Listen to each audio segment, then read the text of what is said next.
Hi everyone. In last lecture we have studied about ISO 14000.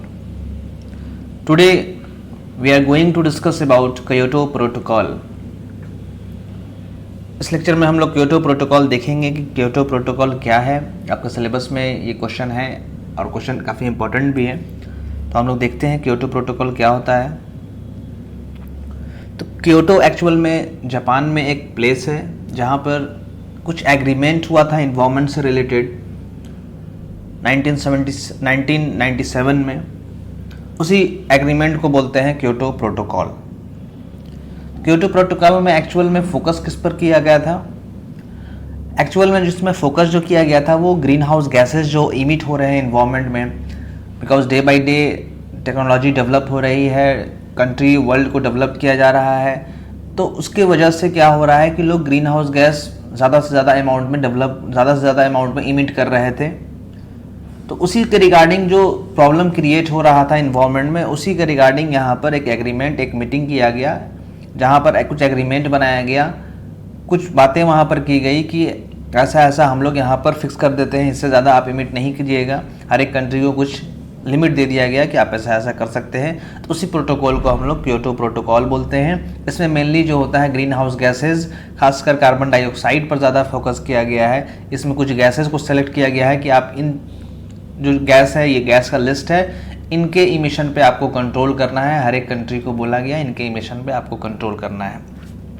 तो ये जो protocol था वो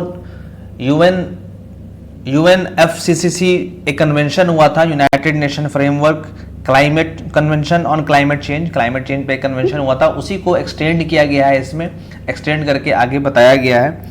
तो उसी के रिगार्डिंग में आगे इसमें किया गया है। तो वन बाय वन हम लोग पॉइंट देख लेते हैं। मेनली आपको समझ में आ गया होगा क्योटो प्रोटोकॉल जो है वो ग्रीन हाउस गैस जो इमिशन हो रहा है उसको कंट्रोल करने के लिए एक प्रोटोकॉल बनाया गया है, मतलब एक एग्रीमेंट किया गया था कंट्रीज़ के बीच, बहुत सारे कंट्रीज़ के बीच स्टार्टिंग में।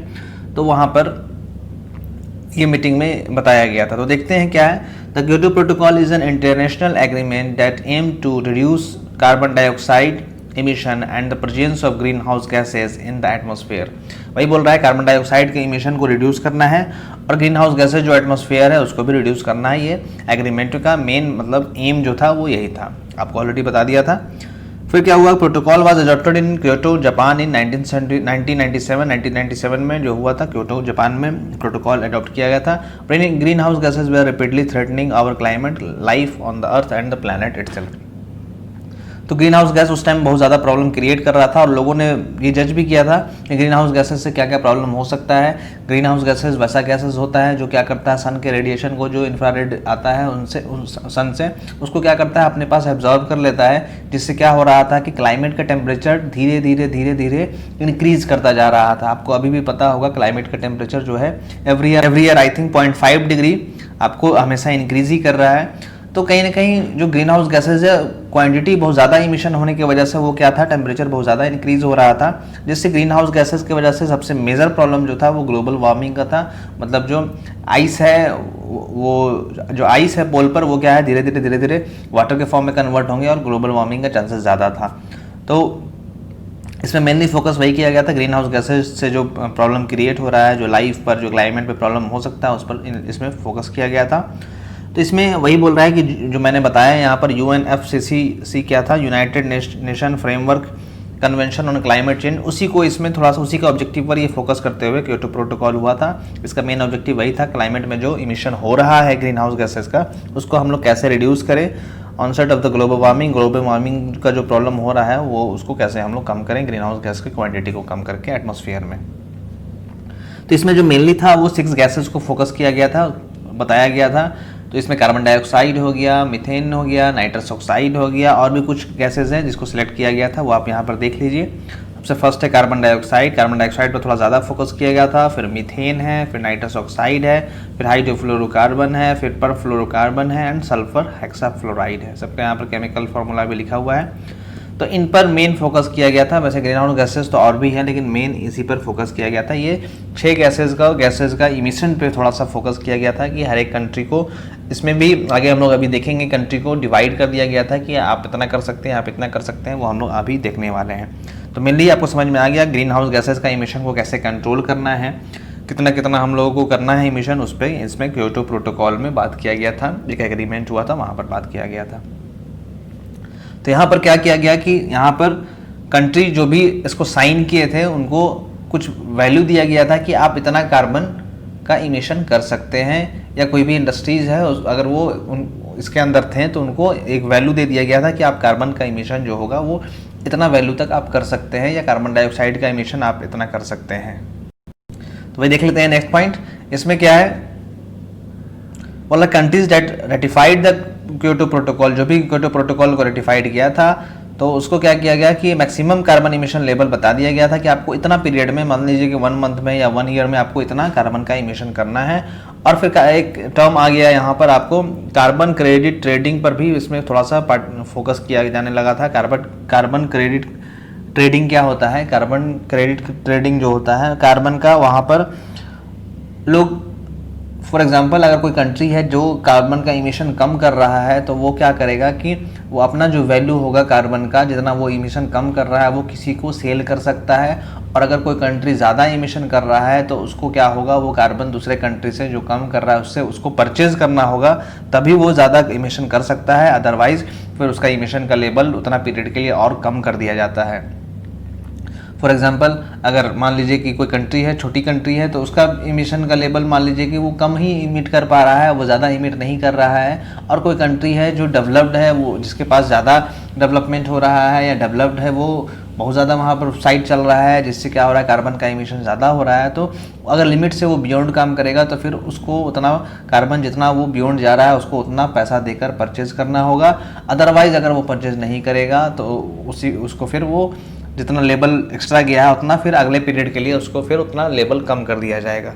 तो या तो कार्बन क्रेडिट यहाँ पर कर दिया गया, मतलब पैसे से उनको कार्बन क्रेडिट मतलब करना होगा, अपने पास कार्बन को लेना होगा, उतना पैसा देकर तभी वो इमिट कर पाएगा। एक यहाँ पर नया टर्म आया, जिससे बेनिफिट क्या हो गया, जो कम इमिशन करते थे उनके साथ बेनिफिट हो गया और थोड़ा सा उनको अप्रिसिएशन भी मिला कि अगर वो कम इमिट कर रहे हैं तो वो पैसा से अपना कार्बन जो इतना बचा हुआ है उसको वो सेल भी कर सकते हैं, जिससे उनको प्रॉफिट भी हो सकता है। और जो ज़्यादा कर रहे हैं तो उनको लॉस भी होगा, क्योंकि उनको उतना कार्बन ज़्यादा हो रहा तो उतना कार्बन उनको परचेज करना पड़ेगा। तो इस तरह से समझिए कि अप्रिसिएशन हो गया ये। अब आगे देख लेते हैं, if a country emitted more than its assigned limit then it would be penalized by receiving a lower emission limit in the following period। वही बोल रहा है जो मैंने अभी बताया कि अगर कोई कंट्री ज़्यादा इमिट कर देता है तो क्या किया जाता है कि उसको लोअर इमिशन लिमिट को असाइन कर दिया जाता है अगले, मतलब जब भी उसको आगे का पीरियड दिया जाएगा। मान लीजिए कि एग्जाम्पल अगर किसी को 100 इमिशन करना है और वो 105 कर दिया तो उसका 5 जो होगा नेक्स्ट वाले में से वो कम हो जाएगा। अब अगले साल उसको 95 पर ही करना होगा, वो पीरियड डिफाइन कर दिया जाता है। अब आगे देख लेते हैं, फिर इसमें क्या किया गया, कंट्री को 2 पार्ट में डिवाइड कर दिया गया है। एक डेवलप्ड कंट्री जो डेवलप्ड नेशन है और एक हो गया डेवलपिंग हो गया। तो डेवलप्ड वाले को क्या किया गया, एनेक्स 1 में मतलब एक 1 कैटेगरी में बांट दिया गया, और नॉन डेवलप वाले को एक 2 कैटेगरी में बांट दिया गया, या फिर नॉन एनेक्स 1 कर दिया गया उसको, जिसमें डेवलपिंग कंट्री है, जिसमें वो डेवलप हो रहे हैं। तो एक्चुअल में ऐसा क्यों किया गया, बिकॉज डेवलप्ड जो कंट्री है वो तो डेवलप्ड हो गए हैं, तो उनको इमिशन को कम करना होगा, क्योंकि ऑलरेडी वो डेवलप हो चुके हैं। और जहाँ डेवलपिंग कंट्री है उनको अपने को डेवलप करने के लिए थोड़ा सा हो सकता है कि ज़्यादा इमिट करना पड़ जाए, तो इसीलिए डेवलपिंग कंट्री को अलग कैटेगरी में बांट दिया गया और नॉन डेवलपिंग को अलग कैटेगरी में बांट दिया गया। मतलब जो डेवलप हो चुके हैं वो अपने को कंट्रोल करके लिमिट करके इमिट करें। आगे देख लेते हैं, the protocol placed emission limitation on the annex 1 countries only. जो लिमिटेशन होता है उनको सिर्फ 1 कंट्री पर ही, मतलब जो डेवलप्ड कंट्री है सिर्फ उन पे लगाता है, बिकॉज वो ऑलरेडी डेवलप हो चुके हैं। और बाकी जो डेवलपिंग है उनको डेवलप होना है तो थोड़ा सा हो सकता है वो लिमिट के बाहर भी चले जाए, तो उन पे वो उतना लिमिटेशन नहीं लगाता है, सिर्फ जो डेवलप्ड नेशन है उस पर लगाता है। अब आगे देख लेते हैं, अब जो प्रोटोकॉल था वो 2005 में एक्चुअल में ये प्रोटोकॉल आया था वर्किंग में। स्टार्ट तो हो गया था 1997 में ही, लेकिन जो काम करना स्टार्ट एक्चुअल में हुआ था, जो फोर्स हो पाया था, तो वो 2005 से आया था, जिसमें उस टाइम जो थे 192 पार्टीज थे, मतलब 192 कंट्री जिसमें ज्वाइन किए थे उस टाइम। फिर उसके बाद 2012 में फिर नया हुआ था, जिसमें 2012 से 2020 तक अभी जो है आई थिंक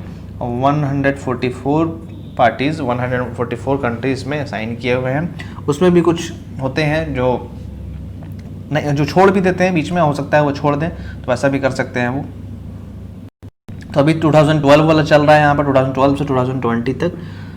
तो क्योटो प्रोटोकॉल का मेन पर्पस आपको समझ में आ गया कि ग्रीन हाउस गैस इमिशन से रिलेटेड है, मतलब उसका इमिशन को हमको कम करना है, और कम करने से जो ग्लोबल वार्मिंग का प्रॉब्लम है क्लाइमेट पर, अर्थ पर, वो थोड़ा सा रिड्यूस कर देंगे। थोड़ा कम इमिशन होगा तो वो क्या होगा कि ग्लोबल वार्मिंग होने के चांसेस कम रहेंगे। ग्रीन हाउस गैस क्या करता है, टेम्परेचर को धीरे धीरे इंक्रीज करते जा रहा है, जिससे ग्लोबल वार्मिंग का होने का चांसेस ज़्यादा है। इसलिए क्योटो प्रोटोकॉल थोड़ा आपके एग्जाम के लिए इंपॉर्टेंट भी है, और ये कंपटीशन में भी पूछता है क्योटो प्रोटोकॉल किससे रिलेटेड है। फिर एक और प्रोटोकॉल है मॉन्टेरो प्रोटोकॉल है, वो ओजोन लेयर से है, तो वो भी एग्जाम में पूछता है, लेकिन आपको सिलेबस में तो नहीं पढ़ना है। मॉन्टेरो प्रोटोकॉल है वो ओजोन लेयर से डिप्लीशन से रिलेटेड है, वो ओजोन लेयर जो कम हो रहा था उसमें एक और प्रोटोकॉल हुआ था। तो ये क्योटो प्रोटोकॉल आपका कार्बन इमिशन या फिर ग्रीन हाउस गैसेस से है। ये अगर आपके एग्जाम में आता है ऑब्जेक्टिव क्वेश्चन में, चाहे वो कंपटीशन का एग्जाम हो चाहे आपका सेमेस्टर एग्जाम हो, तो आपको लिख देना है कि ये कार्बन इमिशन से है या ग्रीन हाउस गैस से रिलेटेड है ये प्रोटोकॉल। समझ में आ गया होगा आई थिंक। यहाँ पर हमारा फर्स्ट यूनिट कंप्लीट होता है। नेक्स्ट लेक्चर से हम लोग सेकंड यूनिट स्टार्ट करने वाले हैं। फर्स्ट यूनिट में जो भी डाउट होगा आप कमेंट में पूछ सकते हैं, कमेंट करके। अगर टाइम बचा तो फिर हम लोग एक ऑब्जेक्टिव क्वेश्चन भी फर्स्ट यूनिट से देख लेंगे, अगर टाइम बचता है तो। अगर मैं बना पाया उसका अलग से कंटेंट, तो फिर आपको एक दिन बैठकर हम लोग डिस्कस कर लेंगे ऑब्जेक्टिव क्वेश्चन का सीरीज़ कि क्या क्या ऑब्जेक्टिव क्वेश्चन फर्स्ट यूनिट से आ सकते हैं। अगर मिलता है मुझे कहीं तो मैं देखता हूँ ट्राई करके। वीडियो को यहीं पर स्टॉप करते हैं। वीडियो को देखने के लिए थैंक यू सो मच। अगर आप VCS पे देख रहे हो तो चैनल यूट्यूब पर इंजीनियर सुधार के नाम से है, वहाँ पर भी आप चैनल को लाइक कर सकते हैं, और जो भी फर्दर अपडेट दिया जाएगा आप उसको टाइम टू टाइम आपको मिल जाएगा। अगर चैनल को सब्सक्राइब किए रहेंगे तो वीडियो को देखने के बाद लाइक और शेयर ज़रूर कीजिएगा, और चैनल को सब्सक्राइब भी ज़रूर कीजिएगा। Thank you so much.